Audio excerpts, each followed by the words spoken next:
जय हिंद to all of you. मैं अंकित राजपूत आप सभी का आपके अपने YouTube channel perfect coaching centre में स्वागत करता हूं। आशा है कि आप सभी स्वस्थ होंगे, मस्त होंगे और मन लगाकर पढ़ रहे होंगे। जैसा कि आप लोग जानते हैं, इस क्लास में हम लोग कक्षा 12 की फिजिक्स पढ़ रहे हैं, जिसमें हम अपना तीसरा चैप्टर पढ़ रहे हैं, वैद्युत विभव, जिसमें कल तक के चैप्टर में हमने एक समान वैद्युत क्षेत्र में वैद्युत विभव ज्ञात कर लिया था। उसके बाद और आगे तक का भी पढ़ चुके थे। तो आज की क्लास हमारी इस चैप्टर की अंतिम क्लास होगी, जिसमें एक समान वैद्युत क्षेत्र में वैद्युत द्विध्रुव को घुमाने में किया गया कार्य तथा वैद्युत द्विध्रुव की स्थितिज ऊर्जा तथा समविभव पृष्ठ, ये तीनों टॉपिक रहेंगे। इसी के साथ आशा है कि ये चैप्टर समाप्त हो जाएगा। अगर इसमें कुछ बचता भी है तो वो हम न्यूमेरिकल्स के टाइम आपको कवर करा देंगे। तो आइए देर ना करते हुए चलते हैं अपनी क्लास की ओर। और आप लोग प्रॉपर नोट्स जरूर बनाते रहिए साथ में हमारे। तो आइए चलते हैं क्लास की ओर अपनी। और आज का हमारा पहला टॉपिक है, एक समान वैद्युत क्षेत्र में वैद्युत द्विध्रुव को घुमाने में किया गया कार्य। आप लोग हेडिंग डाल लीजिए, एक समान वैद्युत क्षेत्र में वैद्युत द्विध्रुव को घुमाने में किया गया कार्य। तो इसमें सबसे पहले आप लोग एक चित्र बना लीजिए। मान लेते हैं एक समान वैद्युत क्षेत्र ये रहा कोई, तो यहाँ पर एक ये रहा हमारा वैद्युत द्विध्रुव। मान लेते हैं ये रहा ए वी वैद्युत द्विध्रुव। मान लेते हैं यहाँ माइनस क्यू रहा, यहाँ प्लस क्यू। इसको घुमाकर मान लेते हैं ये क्षेत्र के साथ अल्फा कोण बना रहा, ये रहा हमारा वैद्युत क्षेत्र। तो यहाँ से घुमाकर हम इसे थोड़ा इस साइड तक ले आए, तो ये रही स्थिति इसकी। मान लेते हैं ए डैश और बी डैश, और इसे घुमा कितना दिया हमने, डी अल्फा घुमा दिया। तो बस आप लोग बना लीजिए चित्र को, छोटा सा ही चित्र है, आराम से बना लीजिए। तो बस, और हम इसे घुमा किस साइड रहे, इस साइड घुमा रहे, एरो ऐसा लगा लीजिए आप लोग। तो बना लीजिए चित्र। आइए देखते हैं भाषा इसकी। माना कोई वैद्युत द्विध्रुव किसी एक समान वैद्युत क्षेत्र में, क्या लिखेंगे हम सबसे पहले, माना कोई वैद्युत द्विध्रुव किसी एक समान वैद्युत क्षेत्र में रखा है। माना द्विध्रुव आघूर्ण की दिशा क्षेत्र के साथ अल्फा कोण बनाती है। माना द्विध्रुव आघूर्ण की दिशा क्षेत्र के साथ अल्फा कोण बनाती है, तब वैद्युत क्षेत्र के कारण द्विध्रुव पर लगने वाला बलयुग्म का आघूर्ण। पहले चैप्टर में हमने पढ़ाया था, जब किसी द्विध्रुव को समान वैद्युत क्षेत्र में रखते हैं, उस वैद्युत द्विध्रुव के ऊपर एक बलयुग्म कार्य करने लगता है। इस बलयुग्म के कारण उस वैद्युत द्विध्रुव के ऊपर एक आघूर्ण उत्पन्न हो जाता है।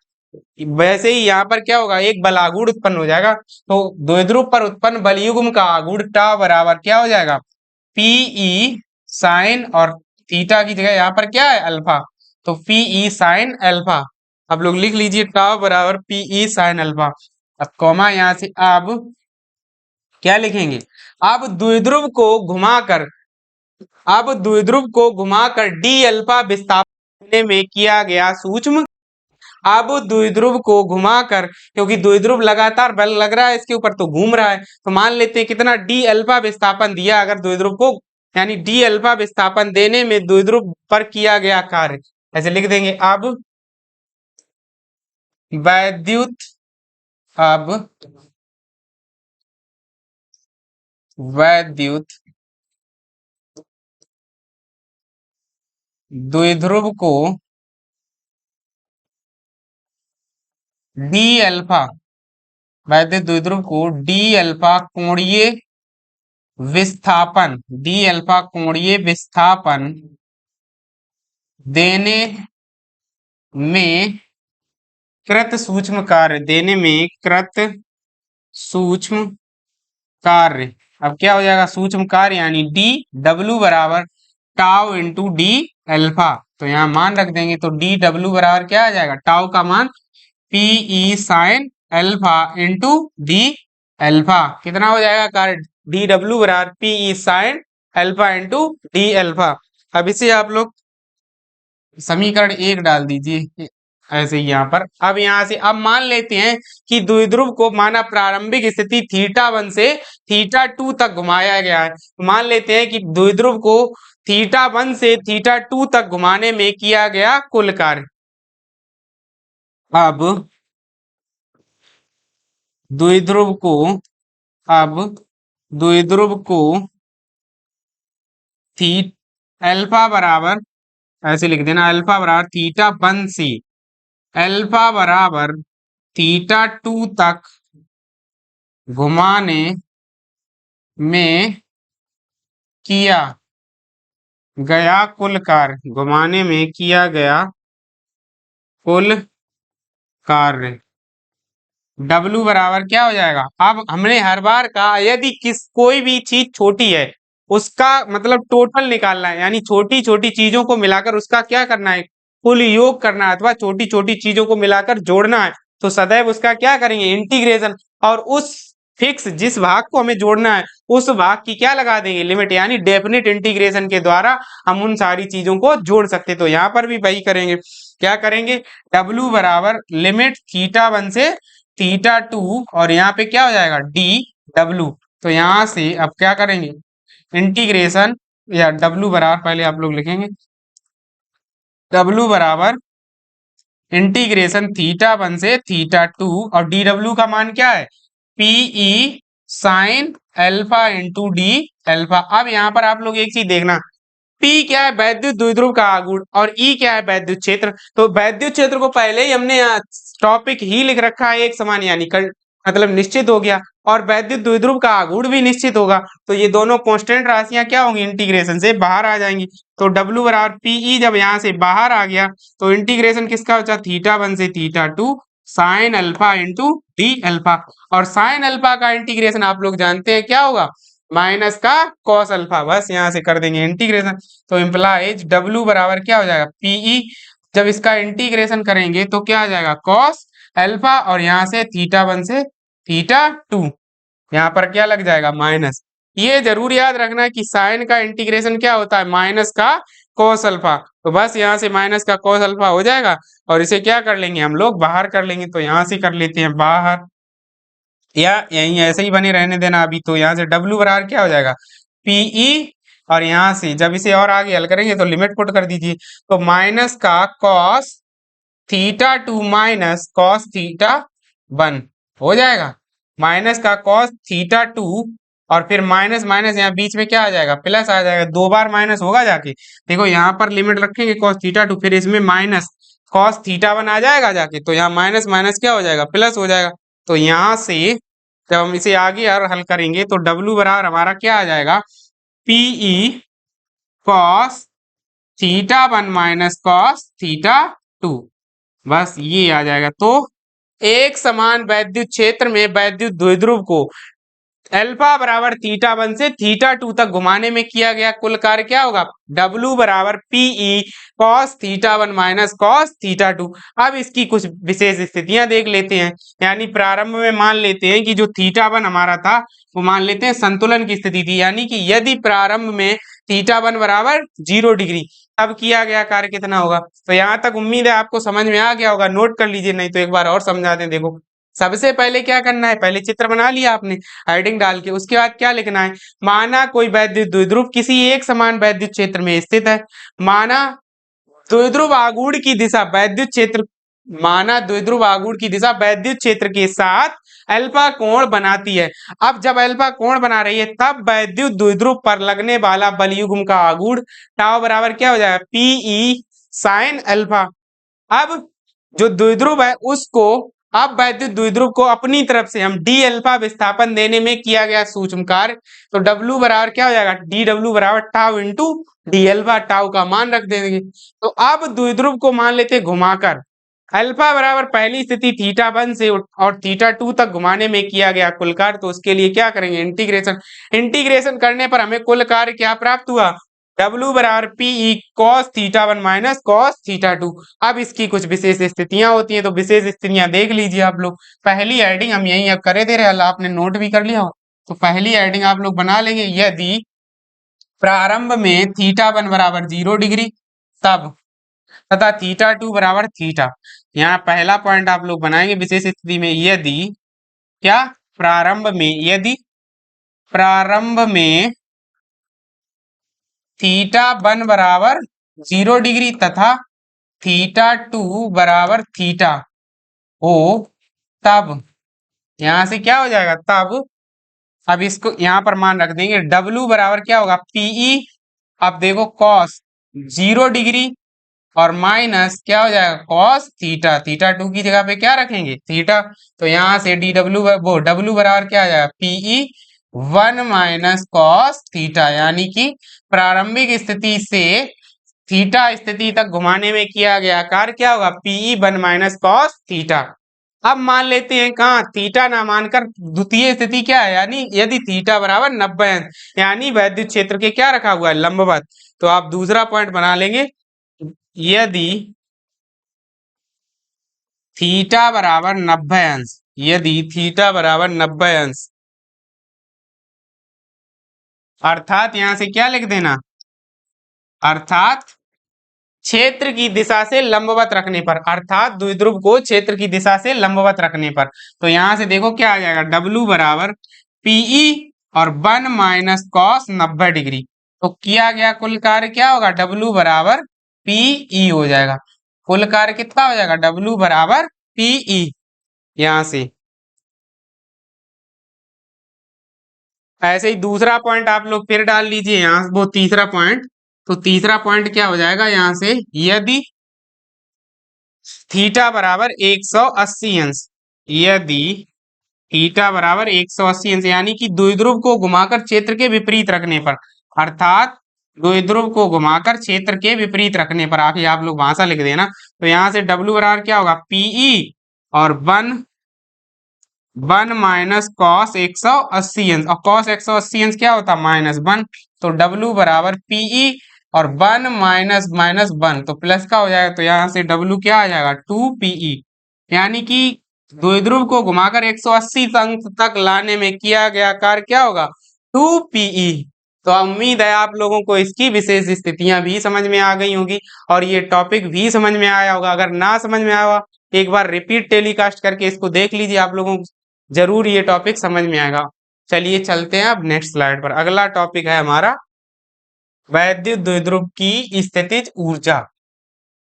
अगला टॉपिक है वैद्युत द्विध्रुव की स्थितिज ऊर्जा। आप लोग हेडिंग डाल लीजिए वैद्युत द्विध्रुव की स्थितिज ऊर्जा। तो यहां से ये रही इसकी परिभाषा क्या है।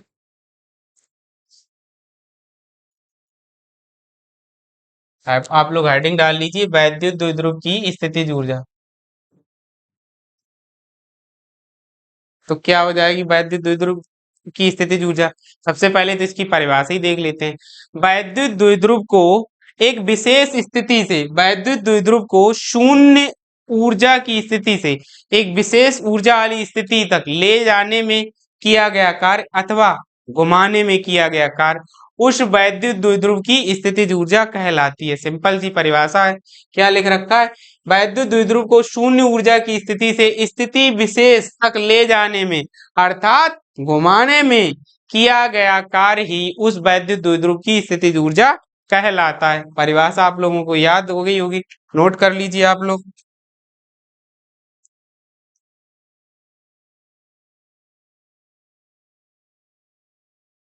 अब आप यहां से लिख लेंगे कि थीटा विक्षेप पर, थीटा अंश विक्षेप पर, नीचे लिखिए विक्षेप पर द्विध्रुव पर लगने वाला, थीटा अंश विक्षेप पर द्विध्रुव पर लगने वाला वलयुग्म, लगने वाला वल युग्म क्या हो जाएगा। यहां से थीटा अंश विक्षेप पर द्विध्रुव पर लगने वाला वलयुग्म अभी बताया टाउ बराबर पीई क्या हो जाएगा साइन थीटा। जैसे वहां अल्फा था तो यहाँ पर क्या हो जाएगा साइन थीटा हो जाएगा।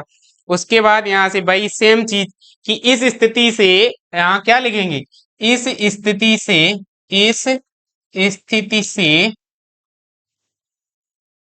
डी थीटा विस्थापन देने में किया गया कार्य, डी थीटा विस्थापन या कोणीय विस्थापन देने में कृत कार्य, देने में कृत सूक्ष्म कार्य, कृत सूक्ष्म कार्य क्या हो जाएगा कृत सूक्ष्म कार्य डी डब्ल्यू बराबर क्या हो जाएगा यहाँ से टाउ इंटू डी थीटा। वही सेम सेम कंडीशन जो हम अभी पीछे करा के आए उसमें द्विध्रुव को घुमाने में किया गया कार्य बिल्कुल वैसे ही यहाँ भी हो जाएगा। उसके बाद यहाँ से क्या हो जाएगा अतः द्विध्रुव की स्थितिज ऊर्जा, अब ये कार्य ही क्या हो जाएगा स्थितिज ऊर्जा के बराबर। तो अतः द्विध्रुव की स्थितिज ऊर्जा क्या लिखेंगे, अतः की द्विध्रुव की स्थितिज ऊर्जा, स्थितिज ऊर्जा। तो यहां से द्विध्रुव की स्थितिज ऊर्जा W बराबर U बराबर, यहां से क्या होगा इसका इंटीग्रेशन कर देना, इंटीग्रेशन W बराबर U बराबर इंटीग्रेशन 90 अंश से थीटा तक क्या हो जाएगा DW। बस यहां से अब इसे हल कर देंगे तो आ जाएगी ऊर्जा U बराबर क्या हो जाएगा 90 से थीटा तक। अब यहाँ DW का मान क्या हो जाएगा tau into D theta, implies W बराबर 90 अंश से थीटा अंश तक क्या हो जाएगा, टाउ का मान है PE sine theta into D theta. PE बाहर आ जाएगी क्योंकि कांस्टेंट है, तो यहाँ से W बराबर पीई को बाहर ले लेंगे अगर हम, तो यहाँ से क्या आ जाएगा साइन थीटा और डी थीटा, एक मिनट यहाँ पर साइन थीटा और इंटू डी थीटा, लिमिट हमारी 90 अंश से थीटा अंश तक। तो यहाँ से जब इसे हल करेंगे तो W बराबर आएगा हमारा पीई, इसका इंटीग्रेशन माइनस का कॉस थीटा, और यहाँ पर 90 अंश से और थीटा अंश तक लिमिट पुट कर देंगे यहाँ पर, तो हमारा W बराबर क्या आएगा माइनस का पीई और लिमिट अंदर जाएगा तो कॉस थीटा माइनस कॉस 90 अंश। तो जब इसे और आगे हल करेंगे तो W बराबर या U बराबर हमारा क्या आ जाएगा माइनस का पीई कॉस थीटा। तो एक समान वैद्युत द्विध्रुव की स्थितिज ऊर्जा या वैद्युत द्विध्रुव की स्थितिज ऊर्जा क्या होगी U बराबर माइनस का पीई कॉस थीटा, U बराबर माइनस का पीई कॉस थीटा। तो अब यहां से क्या करेंगे, पहले संतुलन की स्थिति के लिए वही विशेष स्थितियां जो हमने अभी उसमें लिखाई हैं वही यहाँ पर भी निकालनी पड़ेंगी। तो विशेष स्थितियां मान लेते हैं पहले संतुलन की स्थिति, अर्थात थीटा बराबर 0 डिग्री में। पहले आप लोग इसका स्क्रीनशॉट ले लीजिए, इसके बाद हम लिख रहे हैं ऊपर। अब हम लिख रहे हैं तो यहाँ पहली स्थिति क्या लिखेंगे, संतुलन की स्थिति में, संतुलन की स्थिति में। तो यहाँ पर क्या हो जाएगा पहला पॉइंट, संतुलन की स्थिति में, संतुलन की स्थिति में अर्थात थीटा बराबर, अर्थात थीटा बराबर 0 डिग्री, इसमें पुट कर दीजिए तो यहां से U बराबर क्या आ जाएगा पीई कॉस 0 डिग्री माइनस का, तो इंप्लाइज U बराबर क्या आएगा माइनस का पीई। तो यानी संतुलन की स्थिति में द्विध्रुव की स्थिति ऊर्जा क्या होगी माइनस का पीई। अब दूसरी स्थिति क्या हो जाएगी, यहाँ से थीटा बराबर 90 अंश अर्थात लंबवत रखने पर क्या होगा, तो दूसरी स्थिति थीटा बराबर 90 अंश की होगी, तो उसको भी निकाल देते हैं। यानी थीटा बराबर 90 अंश पर, थीटा बराबर 90 अंश यानी लंबवत स्थिति में पर, तो यहां से U बराबर क्या होगा माइनस का पीई कॉस 90 अंश, यानी कि लंबवत स्थिति में यहाँ से U बराबर माइनस का पीई गुणे 0, तो U क्या आ जाएगा कुल 0, यानी वैद्युत स्थितिज ऊर्जा क्या आ जाएगी शून्य आ जाएगी इस स्थिति में। यानी कि जब हम द्विध्रुव को लंबवत रखेंगे क्षेत्र के, तो इस स्थिति में द्विध्रुव पर कोई भी ऊर्जा संचित नहीं होगी या द्विध्रुव की कोई भी ऊर्जा नहीं होगी। इसी प्रकार 180 अंश पर तीसरा पॉइंट आप लोग डाल लीजिए कि थीटा बराबर 180 अंश पर, थीटा बराबर 180 अंश पर, तो भाई क्या हो जाएगा यहाँ से U बराबर माइनस का पीई कॉस 180 अंश, तो यहाँ से U बराबर पीई। तो इस स्थिति में हमारी स्थितिज ऊर्जा क्या होगी अधिकतम होगी, थीटा बराबर 180 अंश पर स्थितिज ऊर्जा का मान क्या हो जाएगा अधिकतम होगा। उम्मीद है ये आर्टिकल भी आपको समझ में आया होगा। और अब इसके बाद इस चैप्टर का अंतिम टॉपिक है छोटा सा, आप लोग इसी पे हम हेडिंग बनाए दे रहे हैं, यहीं से स्लाइड नहीं उसकी लाए बना के, तो यहीं पर हम बनाए दे रहे हैं। हेडिंग डाल लीजिए आप लोग समविभव पृष्ठ, लेकिन इंपॉर्टेंट है ये आर्टिकल, है छोटा सा, बहुत छोटा सा ही है, हम बस उसे समझा दे रहे सम विभव पृष्ठ, लेकिन बहुत इंपॉर्टेंट है, आप लोग इसकी इंपॉर्टेंस को कम ना समझे। सम विभव पृष्ठ, सम विभव, एक मिनट, सम विभव, हाँ आप सही है, सम विभव पृष्ठ, हेडिंग डाल लीजिए आप लोग। और इसके लिए एक ऐसा सा चित्र बना लीजिए, एक स्टार नुमा ऐसा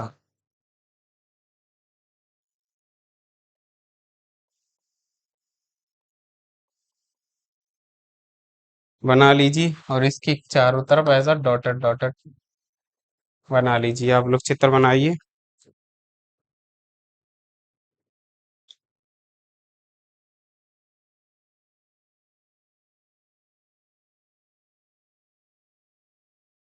बस सिंपल सा ही है टॉपिक। आप लोग तो आप लोग इसकी परिभाषा देख लीजिए। किसी वैद्युत क्षेत्र में, सिंपल सी परिभाषा है बिल्कुल, किसी वैद्युत क्षेत्र में खींचा गया वह काल्पनिक पृष्ठ, किसी वैद्युत क्षेत्र में खींचा गया वह काल्पनिक पृष्ठ जिसके प्रत्येक बिंदु पर, किसी वैद्युत किसी वैद्युत क्षेत्र में खींचा गया वह काल्पनिक पृष्ठ, किसमें खींचा जाएगा? वैद्युत क्षेत्र में। शर्त हमेशा क्या होगी? वैद्युत क्षेत्र उपस्थित होना चाहिए। किसी वैद्युत क्षेत्र में खींचा गया वह काल्पनिक पृष्ठ जिसके प्रत्येक बिंदु पर वैद्युत विभव का मान समान होता है।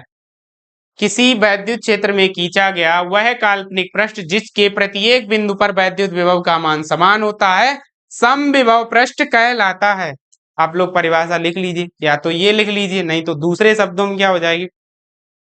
दूसरे शब्दों में हो जाएगी समविभव पृष्ठ के किन्हीं दो बिंदुओं के बीच, क्या कह रहे हैं हम? समविभव पृष्ठ के किन्हीं दो बिंदुओं के बीच वैद्युत विभवांतर सदैव शून्य होता है। दूसरी परिभाषा क्या होगी? समविभव पृष्ठ के किन्हीं दो बिंदुओं के बीच वैद्युत विभवांतर सदैव शून्य होता है। अर्थात वैद्युत समविभव पृष्ठ पर किसी भी आवेश को एक बिंदु से दूसरे बिंदु तक ले जाने में किया गया कार्य सदैव शून्य होता है, क्योंकि W बराबर क्या होता है? Q into delta V।